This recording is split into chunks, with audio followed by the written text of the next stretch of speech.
So hello guys, চলে এসেছি আমরা নতুন একটা ভিডিও নিয়ে।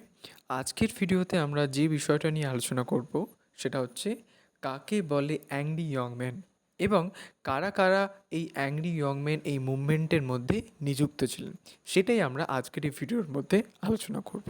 তাহলে চলো জানা যাক কাকে বলে অ্যাংরি ইয়ং ম্যান।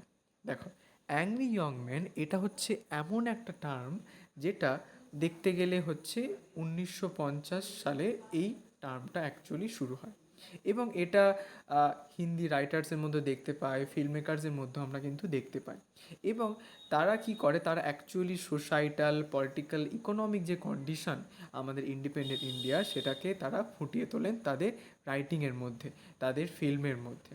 এবং তাদের এই ওয়ার্কগুলো বেশিরভাগ অ্যাঙ্গার, ফ্রাস্ট্রেশন এবং একটা যে মনের মধ্যে স্ট্রং ডিজায়ার যে আমাদের সমাজকে পরিবর্তন করতে হবে, এটাই তাদের রাইটিংয়ের মধ্যে বা ফিল্মের মধ্যে আমরা প্রায় দেখে থাকি। এবং তারা রোমান্টিসিজম থেকে বেরিয়ে আসে, এবং বেরিয়ে এসে তারা রিয়েলিজমের ওপর বিশেষভাবে ফোকাস করে। মানে আমাদের বর্তমান সমাজে যেটা হচ্ছে সেটাকেই তারা অ্যাজ ইট ইজ ফুটিয়ে তোলার চেষ্টা করেন, এবং তারা ইন্ডিভিজুয়াল স্ট্রাগেল এবং সোশ্যাল ইনজাস্টিস এই সকল বিষয়গুলোকে ফুটিয়ে তোলেন। তাহলে চলে এবার দেখে নিই তাহলে অ্যাংরি ইয়ং মেনদের মধ্যে কারা কারা রয়েছেন।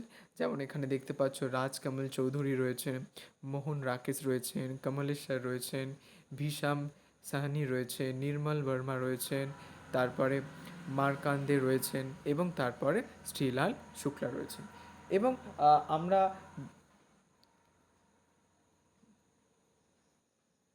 জন অসবর্নের লুক ব্যাক ইন অ্যাঙ্গারের মধ্যে আমরা কিন্তু অ্যাংরি ইয়ং ম্যানের মুভমেন্টটা কিন্তু আমরা দেখতে পাই।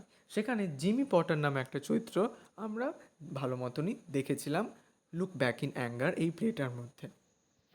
তো অ্যাংরি ইয়ং মেন রিলেটেড যদি কারো কোথাও কোনো ডাউট বা কোয়ারি থাকে, অবশ্যই তোমরা কমেন্ট সেকশানে জানাতে পারো।